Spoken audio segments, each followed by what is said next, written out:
Viewers, कैसे हैं आप सभी। तो आज हम लेकर आ चुके हैं आपके लिए बहुत ही interesting Chinese series 19th floor की स्टोरी। तो कहानी की शुरुआत में दोस्तों हम देखते हैं व्हाइट जैकेट वाले जेम्स को, जो किसी अजीब सी जगह पे होता है। हाँ, दिखने में कोई अजीब अंडरग्राउंड सीवेज सिस्टम लगता है। अब जेम्स यहाँ तक पहुँचा कैसे ये तो हमें नहीं पता, पर यहाँ कुछ ऐसा तो है जो जेम्स के पीछे पड़ा हुआ है, और वो क्या है दोस्तों ये भी हमें नहीं पता। हाँ, पर वो जेम्स को मारने की कोशिश में है, इसलिए जेम्स अपनी जान बचाने के लिए भागे जा रहा है। काफी देर तक यहाँ वहाँ गिरते पड़ते भागता है और भागते भागते थक जाता है। तभी कोई आदमी आता है जो कौन है ये भी हमें नहीं पता। बाबू लोग आपको पता है? रुकिए जरा दोस्तों, ये सीरीज है तो इसका बिल्डअप होता है धीरे धीरे। तो तभी वहाँ पे कोई आदमी आता है और जेम्स का मुंह दबा देता है और आवाज निकालने से बिल्कुल मना करता है। तो जेम्स यहाँ पे बस ये कहता है कि वो उसके पीछे गए हुए हैं, हमें उसे यहाँ एंटर नहीं करने देना चाहिए। अब ये जेम्स किसके बारे में बात कर रहा है दोस्तों ये भी हमें नहीं पता। तभी जेम्स की नींद खुल जाती है और उसकी आंखें बिल्कुल सुर्ख लाल एकदम। हम तो सिर्फ यही देखते हैं दोस्तों कि जेम्स अपनी चेयर पे थका पड़ा हुआ है और उसके सामने 3 कंप्यूटर स्क्रीन है जिसमें कुछ तो चल रहा है। थोड़ी देर के बाद उसकी स्क्रीन पे शो होता है टारगेट आइडेंटिफाइड और उसमें कैटी नाम की लड़की की फोटो के साथ उसकी सारी डिटेल्स पॉपअप होती है। इसके बाद हम जियांगवा नाम के कॉलेज को देखते हैं, जहाँ वैसे तो बहुत सारे स्टूडेंट हैं पर न्यू बैच की भी एंट्री हो गई है। इसमें मिनी नाम की एक इन्फ्लुएंसर भी होती है जो कि व्लॉग बनाती है कि हेलो बेबीज, आज मेरे कॉलेज का पहला दिन है, मैं जियांगवा में स्टडी करने के लिए बहुत एक्साइटेड हूँ। आप लोग भी बने रहिए मेरे साथ और देखते रहिए क्या क्या होता है यहाँ पे। तभी येंग नाम का लड़का मिनी को पहचान लेता है। वो कहता है अरे मिनी, ये सच में तुम हो क्या? मुझे तो मेरी आंखों पे यकीन नहीं हो रहा। मैं सच बताऊं तुम्हारा ब्लॉग डेली देखता हूँ मैं। कहा यार अब तो हम एक ही कॉलेज में हैं, इसी बात पे हाथ मिलाओ। मगर मेरी दोस्तों येंग को ज्यादा भाव नहीं देती। वो उसे एक फैन की तरह ट्रीट करती है कि थैंक यू, मेरे ब्लॉग्स देखते रहते हो तो बहुत ही बढ़िया, ऐसे ही आगे भी देखते रहना और मेरे अच्छे फॉलोवर्स बढ़ाना, लेकिन ना मेरे क्लोज आने की कोशिश मत करना। वहीं येंग तो उससे और बातचीत करना चाहता था, तो वो बिना मिनी के पूछे हुए बता देता है कि मैं ना यहाँ पे बिजनेस एडमिनिस्ट्रेशन की स्टडी कर रहा हूँ और तुम क्या करने वाली हो? तो वो बताती है मैं तो फिल्म्स और टेलीविजन परफॉर्मेंसेस ब्रांच में हूँ। ये दोनों बात कर ही रहे होते हैं कि तभी कैटी एंट्री करती है कॉलेज में अपनी बाइक से। उसकी बाइक भी ब्लैक है और उसने ऊपर से नीचे तक सब ब्लैक ही पहन के रखा हुआ है, शायद वो ब्लैक को पसंद करती है। अब सभी उसको घूर घूर के देखे जाते हैं जैसे उन्होंने कभी इतनी कमाल की लड़की नहीं देखी। तो येंग मेरी को बताता है वो आई है ना बाइक में अभी, वो कैटी है, बहुत ही खड़ूस है और स्मार्ट भी, ऐसा उसके हाई स्कूल फ्रेंड्स का कहना था। हाँ, मैं वैसे उसको रियल में नहीं जानता, पर मैंने उसके बहुत सारे किस्से सुन के रखे हुए हैं। मैंने तो सुना है कि वो हमेशा अपने बैग में हैमर रखती है और वक्त आने पे उसी हैमर से ठोक भी देती है लोगों को, तो बच के रहना उससे। तो जब कैटी अपने डॉम की ओर जा रही होती है तो हॉन्टेड बिल्डिंग के पास अचानक से तेज हवाएं आती है। वहीं उसकी नजर पड़ती है जेम्स पे जो कि हॉन्टेड हाउस में खड़ा होता है। उसने बिल्कुल एक गंदी सी व्हाइट जैकेट पहन के रखी हुई है, बाल और दाढ़ी भी बड़ी हुई है, जैसे पता नहीं कितने महीनों से उसने अपनी देखभाल ना की हो। तभी वहाँ पे जेनी नाम की एक स्वीट सी लड़की आती है। वो कैटी को पहले से जानती थी और उसे अपनी बड़ी बहन की तरह मानती थी। हालांकि ये सेम क्लास में होते हैं दोस्तों। वो कैटी को हॉन्टेड बिल्डिंग की ओर देखते हुए देख लेती है और कहती है मैंने तो ऑनलाइन इस बिल्डिंग के बारे में बहुत सारे क्रिप्टिक किस्से सुने हुए हैं। फिर हमें पता चलता है कि कैटी और जेनी एक ही मेजर कर रहे हैं। ये दोनों ही एल्डरली हेल्थ केयर में है दोस्तों, और जेनी कैटी के साथ ही उसका डॉम शेयर करना चाहती है क्योंकि उसे कैटी के साथ सेफ फील होता है। तो जब ये दोनों अपने डॉम में जाते हैं तो वहाँ पहले से मिनी होती है। अब मिनी कैटी से बात करने की कोशिश तो करती है पर कैटी उसके हेलो का कोई जवाब नहीं देती, डायरेक्ट इग्नोर दोस्तों। अब कैटी आने के साथ ही देखती है कि स्टॉर्म की एक चेयर थोड़ी हिल डुल रही है, इसलिए वो अपने बैग से हैमर निकालकर चेयर को ठोक पीट कर बिल्कुल सही कर देती है, जिससे मिनी की हालत खराब की। येंग ने सही कहा था, ये तो बड़ी अजीब है, इसके पास तो सच में हैमर है बैग में। अब हैमर की आवाज को सुनकर टॉम बॉय सीना जाग जाती है और कहती है कि तुमने तो आते इसको कंस्ट्रक्शन साइट बना दिया। तो तब कैटी सीना की ओर देखती है, वो लंगड़ाते हुए चल रही थी इसीलिए वो उसे कुछ भी नहीं कहती। वहीं जेनी सीना की मदद करने जाती है। तब सीना कहती है मैं ठीक हूँ बहन, सिंपैथी की मुझे जरूरत नहीं है। वो कहना कि मैं स्पोर्ट्स में थी और एक पैर से लाचार होने के बाद अब मुझे बिजनेस एडमिनिस्ट्रेशन करना पड़ रहा है। तो इस तरह से दोस्तों इस डॉम में कैटी, जेनी, मिनी और सीना साथ रहने वाली है। अब रात में कैटी देखती है कि अचानक से जेनी उठकर कहीं तो जा रही है। कैटी भी उसके पीछे पीछे जाती है और देखती है कि जेनी हॉन्टेड बिल्डिंग में चली गई है, तो वो भी उसके पीछे पीछे जाती है और उसे वहाँ फिर से जेम्स दिख जाता है, जिससे डरकर वो जाग जाती है। और ये दरअसल कैटी का बुरा सपना था। कैटी तो अपने बिस्तर पर आराम से सो रही थी, लेकिन जब उसको पता चलता है कि ये सपना था तब वो रिलैक्स होती है। और अगले दिन हम देखते हैं कि कॉलेज वाले एक बड़ी सी बस से स्टूडेंट्स को कहीं घुमाने लेकर जा रहे हैं। सभी बच्चों के बैठने के बाद लिन नाम के एक आदमी को देखते हैं जो कि कॉलेज कैंटीन में काम करता है। उसे मार्केट जाना था ग्रोसरीज लेने के लिए, तो वो भी बस के ड्राइवर से कहता है कि मुझे रास्ते में छोड़ देना। ड्राइवर कहता है कि लिन तुम बड़े चालाक हो, पैसे कैसे बचाने तुम्हें अच्छे से पता है, जाओ जाकर बैठ जाओ पीछे। कुछ दूर जाने पे सारे बच्चे सो जाते हैं मगर एक मक्खी के भिनभिनाने से कैटी की नींद खुल जाती है और वो देखते है कि बस के सामने जेम्स खड़ा है। उसकी वजह से बस का ड्राइवर गाड़ी को तेजी से मोड़ता है क्योंकि जेम्स आगे से हटता ही नहीं। और उसी वक्त सामने से 3 लड़के हैरी, मैक्स और जॉय तेजी से कार से आ रहे होते हैं। बस उनकी कार से टकरा जाती है। इस एक्सीडेंट में बहुत सारे लोग घायल होते हैं, जिसमें से कैटी भी एक होती है। अब दोस्तों कैटी को इस एक्सीडेंट की वजह से अपने बचपन का एक इंसिडेंट याद आ जाता है जिसमें उसकी मॉम का एक्सीडेंट हुआ था और उस एक्सीडेंट में कैटी की मॉम सर्वाइव नहीं कर पाई थी। खैर इस एक्सीडेंट में घायल हुए सभी लोगों को जल्दी से हॉस्पिटल लेकर जाया जाता है और इसी दौरान कैटी पहुंच जाती है अचानक से एक अजीब सी लिफ्ट में, जिसमें सिर्फ एक ही बटन होता है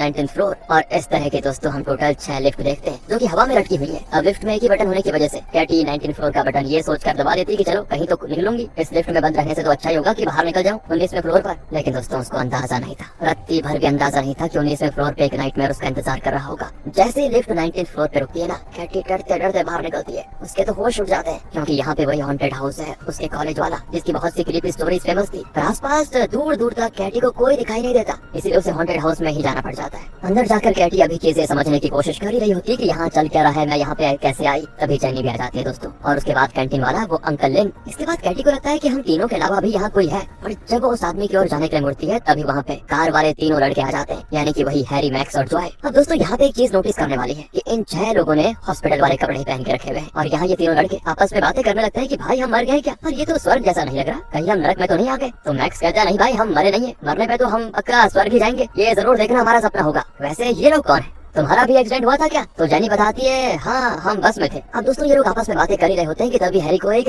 रिकॉर्डर टाइप का कोई डिवाइस नजर आता है जो वो प्ले कर देता है और प्ले करते यहाँ की सारी लाइट्स ऑफ हो जाती है और सामने एक बड़े से स्क्रीन पे पपेट शो चलने लगता है जिसे बाकी लोग एंजॉय कर रहे होते हैं। मगर हैरी जानने की कोशिश करता है कि आखिर इन पपेट्स को कंट्रोल कौन कर रहा है, इसलिए वो पर्दे के पीछे झांकता है और शॉक्ड क्योंकि वहाँ पे कोई है ही नहीं। हैरी ये बात अपने दोस्तों को बताता है और तभी कैटी को फिर से जेम्स दिखाई दे जाता है और वो उसके पास जाती है और पूछती है तुम कौन हो। तो दोस्तों वो बस इतना ही कह पाता है कि तुम्हें यहाँ नहीं आना चाहिए था। और तभी पर्दे से पपेट्स बाहर निकल आते हैं, उनमें से एक पपेट जेम्स को स्टैब करके मार डालता है और तभी वहाँ पे हैरी आता है। तो वो जेम्स को मरा देखकर भागने की कोशिश करता है पर सीढ़ी से गिर जाता है, उसका पैर पूरा मचक जाता है। जैसे वो उठने की कोशिश करता है तो पपेट उसे भी मार डालते हैं स्टैब करके। ये देखकर सभी की बुरी तरह से हालत खराब। दोस्तों जॉय अब हैरी के पास जाना चाहता है पर मैक्स उसको रोक लेता है कि मत जा, वो उसे अपने साथ बका ले जाता है। वहीं मेन गेट बिल्कुल बंद हो चुका था तो वो बाहर तो जा नहीं सकते थे, इसीलिए इनको अग्नि पपेट्स मॉन्स्टर से अपनी जान बचाने के लिए इसी हॉन्टेड हाउस में यहाँ वहाँ भटकना पड़ेगा। अब जैसे जॉय देखता है कि मॉन्स्टर्स हमारे आसपास नहीं है, उसे थोड़ा सेफ फील होता है और वो हैरी के लिए रोने भी लगता है कि यार बुरा हुआ बेचारे के साथ। तो मैक्स उसका मुंह बंद करता है अपने हाथों से कि तुम्हारा रोना सुनकर वो मॉन्स्टर्स आ जाएंगे, भाई चुप हो जा। इसके बाद मैक्स जॉय को समझाता है कि ये हमारा सपना है बुद्धू,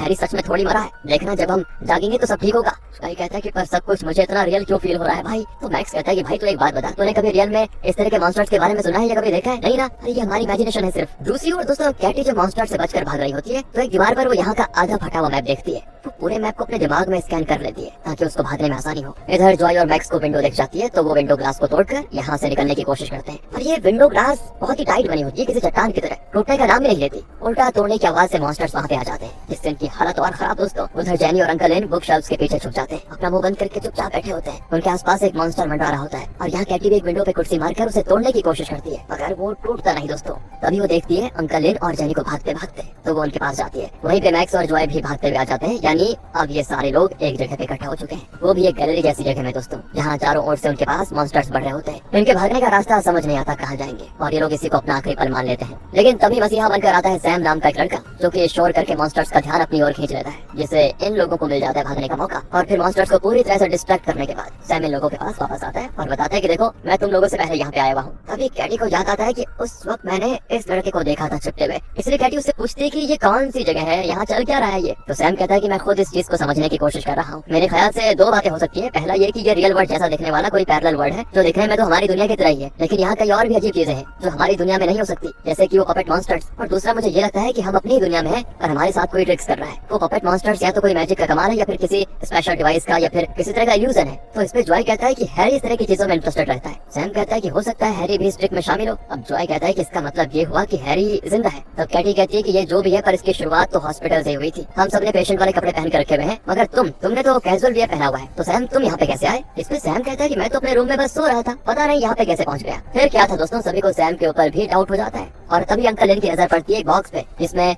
6 पोटली रखी होती है और यहाँ पे मौजूद लोग भी 6 ही हैं, 6 बचे हैं मतलब, इसलिए सभी एक एक पोटली उठाकर चेक करने लगते हैं। कैटी की पोटली में से आधा फटा हुआ मैप निकलता है, वो उसे गौर से देखती है और समझ जाती है कि वॉल पे मैंने जो आधा मैप देखा ये उसी का वाकई हिस्सा है। जेनी को पोटली में से एक फ्राइंग पैन मिलता है, जॉय को एक बड़ा और मोटा सा कैंडल और माचिस, वहीं मैक्स को एक कुल्हाड़ी, सैम को एक टॉर्च और अंकल इनको कुछ तो वायर वाली इलेक्ट्रिक चीज मिलती है जिसका यूज उनको नहीं पता। साथ ही जेनी भी सोच रही थी कि इस फ्राइंग पैन का मैं क्या ही करूंगी, और सैम कहता है कि ऐसा मत सोचो, जो कुछ भी हमें मिला है वो जरूर हमारे किसी न किसी काम की चीज है, बस हमें एक दूसरे का साथ देना होगा। तभी मैक्स सोचता है कि हमारे पास सबसे काम की चीज होनी चाहिए, मुझे तो कुल्हाड़ी मिल चुकी है, अब किसी तरह कैटी से मैप लेना होगा ताकि इन दोनों का यूज करके मैं और जॉय यहाँ से निकल सके। तो दोस्तों वो कैटी के साथ एक डील करता है कि हम अपनी पीठ के पीछे दोनों सामान रखेंगे और तुम जिस हाथ का नाम लोगी उस हाथ में रखी चीज तुम्हें दे देंगे और हम जो हाथ बोलेंगे उस हाथ की चीज तुम हमें दे दोगी। ये एक गेम की तरह होगा लेकिन इसमें डील है। मैक्स कहता है लेफ्ट हैंड, और कैरी के लेफ्ट हैंड में उस वक्त मैप था तो वो ईमानदारी से उसको दे देती है। और जब वो लेफ्ट हैंड कहती है तो पीठ पीछे हाथ की चीजें एक्सचेंज करके वो सामने टेबल पे कैंडल और माचिस रख देता है। जेनी कहने लगती है कि जरूर इसने चीटिंग करी है, और अब वो मैक्स 7वें आसमान पे था कि मुझे जो चाहिए मिल गया, अब मुझे इन लोगों के साथ की कोई जरूरत ही नहीं है। वो मुंह फेर कर जॉय के साथ वहाँ से चला जाता है और जाकर कुल्हाड़ी से विंडो ग्लास तोड़ने लगता है,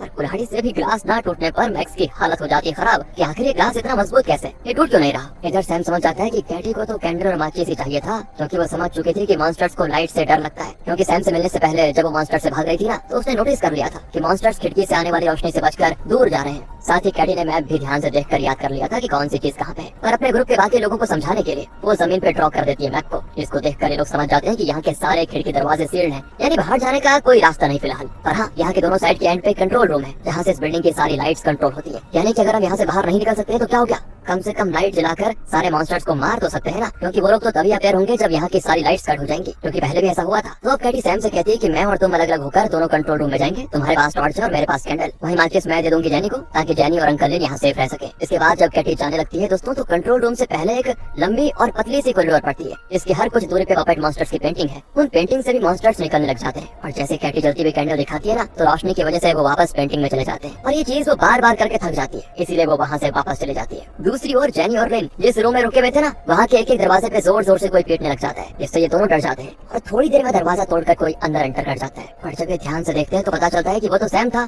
अब सैम इनको अकेला नहीं छोड़ना चाहता और अपने साथ लेकर चला जाता है। आगे इनको वही दोस्तों मॉन्स्टर्स मिलते हैं, जिन्हें टॉर्च की लाइट दिखाकर ये डिस्ट्रॉय कर देते हैं, और ये चीज पीछे से मैक्स और जॉय देख लेते हैं। दरअसल उनके पीछे भी मॉन्स्टर्स पड़े होते हैं, इसलिए वो यहाँ वहाँ भाग रहे थे। और अब जब इन्होंने अपनी आंख से भी देख लिया था और सैम से बात करके भी पता कर लिया था कि मॉन्स्टर्स लाइट से डिस्ट्रॉय हो जाते हैं, तो वो प्लान बनाते हैं इनसे टॉर्च छीनने का। वो जॉय से कहता है कि तुम सैम के पीछे से हमला करना, मैं उससे टॉर्च छीन लूंगा। मगर जैसे जॉय सैम पे हमला करता है ना, तो सैम उसके हाथ नहीं आता, उल्टा वो जॉय को दबोच लेता है। वही मैक्स जेनी को अपने कब्जे में ले लेता है और फिर सैम से सौदा करता है कि मुझे अपनी टॉर्च दे दो, वरना मैं कुल्हाड़ी से जेनी को काट डालूंगा। तो अब सैम और मैक्स दोनों के पास एक एक बंदी थी। वो अपने अपने दोस्त को बचाने के लिए एक सौदा करते हैं कि तुम उसको छोड़ो, मैं इसको। पर दोनों को एक दूसरे पे यकीन नहीं होता, इसलिए ये फिर लिन का सहारा लेते हैं। ये दोनों अपने अपने हथियार लिन को दे देते हैं, और फिर लिन इन दोनों का हथियार एक्सचेंज करवाने वाला होता है। पर जैसे ही दोस्तों लिन मैक्स को टॉर्च पकड़ाता है और उसकी कुल्हाड़ी सैम को दे देता है, तो सैम कहता है कि तुम्हारे पास तो अब कोई हथियार नहीं है जेनी को मारने के लिए, पर मेरे पास अब तुम्हारी कुल्हाड़ी है, इसलिए मेरा टॉर्च जल्दी से मुझे वापस करो, वरना मैं जॉय को मार डालूंगा। और तब मैक्स कहता है कि सॉरी भाई, मेरे लिए अभी खुद जिंदा बाहर निकलना ज्यादा जरूरी है। ये कहकर वो टॉर्च के साथ वहाँ से भाग जाता है और छोड़ जाता है जॉय को मरने के लिए। और ये चीज जॉय को बहुत ही बुरी लगती है कि बताओ यार, मैंने मैक्स को अपना इतना अच्छा दोस्त समझा और वो मुझे मरने के लिए छोड़कर चला गया। मगर दोस्तों सैम जॉय को जान से नहीं मारता, वो उसे बस इतना कहता है कि तुम हमारी टीम में नहीं हो, इसलिए हमारे साथ नहीं चल सकते, और वो जॉय को वहीं पे छोड़कर चले जाते हैं। तब आता है मैक्स और कहता है कि सॉरी भाई, उनके सामने मुझे नाटक करना पड़ा, क्योंकि ये टॉर्च मैं उनको वापस नहीं करना चाहता था, और मुझे पता है कि सैम अच्छा लड़का है, वो तुम्हें नहीं मारेगा जान से। तब जाकर कहीं जॉय अपनी आंसू पहुंचता है कि चलो बच गया। इधर सैम के पास अब टॉर्च तो थी दोस्तों, इसलिए जब वो कॉर्नर पे पहुंचता है ना, तो वहाँ से दूसरी साइड से किसी के कदमों की आहट महसूस होती है। उसे समझ आ जाता है कि जरूर मॉन्स्टर्स ही हमारे पीछे आ रहे होंगे, इसलिए वो जेनी से माचिस लेकर चलाता है और धीरे धीरे आगे बढ़ता है। पर सामने से उसको कैंडल आती हुई दिखाई देती है, यानी कि उधर कैटी को भी यही लग रहा था कि सामने से मॉन्स्टर आ रहा है। इसी वजह से कैटी और सैम दोनों ही एक दूसरे को कुछ देर के लिए बस देखते रह जाते हैं। और तब जेनी और लिन उनको डिस्ट्रैक्ट करते हैं कि हो गया भाई, यहाँ पे कोई मॉन्स्टर नहीं है फिलहाल। तब कैटी उनको कॉरिडोर के मॉन्स्टर पेंटिंग के बारे में बताती है, पर अभी तक कॉरिडोर की पेंटिंग वाले मॉन्स्टर वहाँ से जा चुके थे, इसलिए ये लोग आराम से कंट्रोल रूम में पहुंच जाते हैं। अब कैंडल भी काफी छोटी हो गई थी, वहीं जाने अनजाने में ही सही, पर मैक्स दूसरे कंट्रोल रूम तक पहुंच जाता है, और अब उसके टॉर्च की बैटरी भी खत्म होने वाली थी, क्योंकि लाइट फ्लिकर कर रही थी, इसलिए वो भी लाइट्स ऑन करने की कोशिश करने लगता है। लाइट्स तो ऑन नहीं होती दोस्तों, उल्टा कैटी के रूम का पंखा ऑन हो जाता है, जिससे ये लोग समझ जाते हैं कि दूसरे कंट्रोल रूम में मैक्स और जॉय लाइट ऑन करने की कोशिश कर रहे हैं। और यहाँ का पंखा चलने से इनकी मोमबत्ती भी बुझने वाली होती है, और तब जेनी अपने फ्राइंग पैन से मोमबत्ती में हवा लगने से बचा लेती है। ऊपर से गेट के बाहर बहुत सारे मॉन्स्टर्स आ चुके होते हैं, जो कि कंट्रोल रूम में एंटर करने की कोशिश कर रहे होते हैं, पर इन लोगों ने दरवाजे पे बड़े बड़े बॉक्स रखे होते हैं, और उसके ऊपर जो छोटा सा ग्लास होता है ना दरवाजे पे, वहाँ पे मोमबत्ती रखी होती है, ताकि लाइट से वो लोग अंदर आने की कोशिश ना करे। अब लिन और जेनी तो मोमबत्ती को बचाने की कोशिश कर रहे होते हैं, और सैम सारे कैबिनेट खोलकर चेक कर रहा होता है कि लाइट्स कहाँ से ऑन होंगी। और इसी कोशिश में दोस्तों मैक्स के रूम का पंखा चल जाता है, पर लाइट्स नहीं चलते। वहीं मैक्स का टॉर्च भी पूरी तरह से बंद पड़ गया होता है, इसलिए मॉन्स्टर्स वहाँ एंटर कर जाते हैं। मतलब वो तो उन दोनों की जान के पीछे पड़ जाते हैं। इधर कैटी को एक ऐसा सर्किट मिलता है जिसमें एक वायर मिसिंग होती है, और वो ये बात सैम को बताती है। तभी इन लोगों की भी मोमबत्ती जलकर खत्म हो जाती है। जेनी जैसे माचिस जलाने की कोशिश करती है ना, पंखे की वजह से वो नहीं जल पाते, माचिस जलते ही तुरंत बुझ जाती है मतलब। और तभी बाहर से मॉन्स्टर्स दरवाजे को धक्का देते हुए अंदर आने की कोशिश करते हैं, जिससे लिन और जेनी गिर जाते हैं। वहीं लिन के हाथों से उसका इलेक्ट्रिक इक्विपमेंट गिर जाता है, जो उसने पोटली से लिया था। सैम उसको तोड़कर अंदर से वायर निकाल लेता है और जल्दी से सर्किट में फिक्स करने लगता है। पर अब काफी सारे मॉन्स्टर्स उस रूम में आ चुके होते हैं, इसलिए सैम कैटी को ये काम करने को कहता है और खुद कुल्हाड़ी उठाकर मॉन्स्टर से लड़ने जाता है। पर वो मॉन्स्टर्स सैम को उठाकर फेंक देते हैं और फिर अपने हथियार से उसको स्टैप करके मारने वाले होते हैं। पर तभी कैटी सर्किट को फिक्स करके लाइट ऑन करने में हो जाती है कामयाब, जिससे दोस्तों फाइनली पूरे कमरे में लाइट्स जल जाती हैं और सारे मॉन्स्टर्स डिस्ट्रॉय। तब जाकर सभी राहत की सांस लेते हैं। पर तभी कुछ ग्लिच होता है और इन लोगों की नींद अपने आप हॉस्पिटल के बेड में खुलती है। ये क्या था यार? वहीं सैम की नींद अपने रूम में खुलती है दोस्तों। अब सभी कंफ्यूज होते हैं कि रात में कितना बुरा सपना देखा यार। पर धीरे धीरे सभी और कंफ्यूज तब होते हैं जब जेनी अपने बुरे सपने के बारे में कैटी को बताती है, तो वो हैरान कि हम दोनों को भी सेम सपने कैसे आ सकते हैं। वहीं सपने में जो जेनी के सर पे चोट लगी थी गिरने की वजह से, उसमें से अभी रियल में दोस्तों खून आ रहा होता है। इसलिए कैटी तुरंत डॉक्टर को बुलाती है और उनसे शेयर करती है कि क्या दो लोगों को एक जैसा सपना आना पॉसिबल है। तो डॉक्टर बताते हैं कि आप दोनों ही एक्सीडेंट में घायल हुए थे, तो हो सकता है आप दोनों को सेम टाइप की इंजरी हुई होगी, इसलिए सेम सपने आए होंगे। उधर जॉय तो बिल्कुल बावला हो जाता है। तो मैक्स उसको कहता है कि देख यार, बुरा सपना था, भूल जा उसको। और जॉय कहता है कि सपने में अगर हैरी मरा था तो उसे रियल लाइफ में तो जिंदा होना चाहिए था ना, फिर वो यहाँ क्यों नहीं है, उसका बेड ये खाली क्यों पड़ा हुआ है। तो मैक्स कहता है वो जरूर कहीं बाहर गया होगा, चलो हॉस्पिटल स्टाफ से पूछते हैं। पर जब वो बाहर जाते हैं तो उनको सैम मिल जाता है, जो कि इनको बताता है कि मैंने भी वो सेम सपना देखा, और अभी जब मैं हॉस्पिटल में एंटर किया तो मैंने इन लोगों को देखा कि ये लोग एक लाश को लेकर जा रहे हैं जिसके लेफ्ट हैंड में बड़ी सी स्कार थी, और अपने सपने में मैंने वही स्कार हैरी के हाथ पे देखा था। तो कहीं ऐसा तो नहीं कि हैरी रियल में मर गया। ये जानकर जो है काफी घबरा जाता है, पर मैक्स कहता है कि जब तक हम अपनी आंखों से उसकी लाश नहीं देख लेते हमें किसी की भी बातों पे यकीन नहीं करना। इसीलिए दोस्तों ये तीनों चोरी चुप के जाते हैं मॉर्ग, मगर वहाँ पे कड़ी सिक्योरिटी होती है जो इनको रोक लेती है और इन्हें हॉस्पिटल के डायरेक्टर के पास ले जाती है, जिनसे जब ये लोग अपनी चिंता शेयर करते हैं तो उनका कहना होता है कि ऐसा कुछ भी नहीं है, हैरी बिल्कुल ठीक है और आज सुबह उसको डिस्चार्ज कर दिया गया है क्योंकि वो ज्यादा घायल नहीं हुआ था इसीलिए। और हाँ, आप लोग एक दिन के लिए कोमा में थे इसलिए आप लोगों को ये अजीब अजीब ख्याल आ रहे हैं। फिर वो हैरी का डिस्चार्ज फॉर्म भी इनको दिखाते हैं, उसमें दोस्तों साइन तो मैक्स और हैरी के ही लगते हैं, पर क्या है कि उसका फोन नहीं लगा होता है, तो वो इस बारे में डायरेक्टर को बताता है। अब वो कहते हैं कि ये तो हमारी रिस्पॉन्सिबिलिटी नहीं है ना कि फोन नहीं लग रहा होगा, कहीं चार्ज नहीं होगा या स्विच ऑफ होगा। और जब मैक्स वापस अपने हॉस्पिटल रूम में जाता है तो उसे वहाँ पे हैरी के फोन टेबल के नीचे से मिलता है, पर वो ये बात जॉय को नहीं बताता क्योंकि जॉय और ज्यादा परेशान हो जाएगा। वहीं कैटी की नजर पड़ती है अंकल लिन पे, जो कि डॉक्टर से कह रहे होते हैं कि मुझे डिस्चार्ज होना है, कैंटीन वालों का बार बार फोन आ रहा है। तो डॉक्टर कहते हैं कि ठीक है, डिस्चार्ज की परमिशन मैं दे देता हूँ, मगर आप बीच बीच में चेकअप के लिए आना होगा, ध्यान रखना इस बात का। इसके बाद कैटी अंकल लिन से पूछती है कि मुझे पहचाना, तुम तो जेंगुआ के स्टूडेंट हो ना, मैंने तुम्हें बस में देखा था। तो वो पूछती है मैं बस की बात नहीं कर रही, आपने क्या मुझे कहीं और देखा। तो वो इनकार कर देते हैं, जिससे कैटी को बड़ा अजीब लगता है कि जब मुझे और जेनी को सब कुछ याद है तो इनको क्यों नहीं है, मतलब सपने वाली बात। फिर किसी तरह ये लोग इसको बुलाने की कोशिश करते हैं। रात में तो मैक्स और जॉय शराब भी पीते हैं, सो जाते हैं। वहीं सैम अपने कंप्यूटर पे अपने मन की बात बताता है चैट जीपीटी को कि कल रात मुझे एक अजीब सा सपना आया जिसमें पपेट मॉन्स्टर्स इंसानों पे हमला कर रहे थे। फाइटिंग और सेंसरी एक्सपीरियंस बिल्कुल रियल लग रहा था। मेरे साथ सपने में जो लोग थे वो रियल वर्ल्ड में भी थे, पर मुझे नहीं लगता कि वो सपना था। क्या चाइना में कोई ऐसी टेक्नोलॉजी है जिससे ये सब हो सकता है पॉसिबल, मतलब कुछ लोग जैसे पैरेलल डायमेंशन में जा सके, ऐसा है क्या। सैम दोस्तों अभी चैट जीपीटी के जवाब का इंतजार कर रहा होता है कि उसको नींद आ जाती है। एंड ये क्या, वो फिर से खुद को फ्लोर 19 पे पाता है जहाँ पे कैटी, जेनी, मैक्स, जॉय और अंकल लिन होते हैं। यहाँ कैटी लिन से पूछती है कि सुबह जब मैंने आपसे पूछा कि क्या आप मुझे जानते हैं तो आपने तो पहचाने से इनकार कर दिया था। इस पे लिन कहता है कि मैं क्या कहता कि तुम दोनों जवान लड़की को मैंने सपने में देखा था। अरे ये कितना गंदा साउंड कर रहा है, इसलिए मैंने मना कर दिया, और मैं वैसे भी कोई क्रीप इंसान नहीं बनना चाहता था तुम्हारी नजरों में। वहीं मैक्स और जॉय कहने लग जाते हैं कि अगर ये सब हैरी कर रहा है तो वो इस बार हमारे साथ क्यों नहीं है। तो सैम कहता है कि मेरे ख्याल से तो वो मर चुका है। दोस्तों अभी ये लोग सारा माजरा सही से समझ भी नहीं पाए थे कि इनके सामने जमीन से छोटे छोटे 6 टावर अपीयर होते हैं जिनमें आइडेंटिटी कार्ड्स रखे होते हैं, उन्हें उठाने को कहा जाता है और सारे आइडेंटिटी कार्ड्स पे कुछ न कुछ साइन बने होते हैं, मगर कैटी का आइडेंटिटी कार्ड ब्लैंक होता है, यानी उस पे कुछ भी बना या लिखा हुआ नहीं है। अभी सामने से फिर से पर्दे पे एक अलग तरह का मॉन्स्टर दिखाई देता है। इस बार ये 4 पैर का मॉन्स्टर है जो कि लाइट से भी नहीं डरता। वो जल्दी पर्दे से निकल कर बाहर आ जाता है और नाचने लगता है, पर जैसे माइक से अनाउंसमेंट होती है तो वो घुर्राते हुए मैक्स के पीछे पड़ जाता है। यहाँ दोस्तों ये लोग एक चीज नोटिस करते हैं कि वो सिर्फ मैक्स को ही दौड़ाया जा रहा है, जबकि उसके सामने बाकी लोग भी हैं, उनको इग्नोर कर रहा है।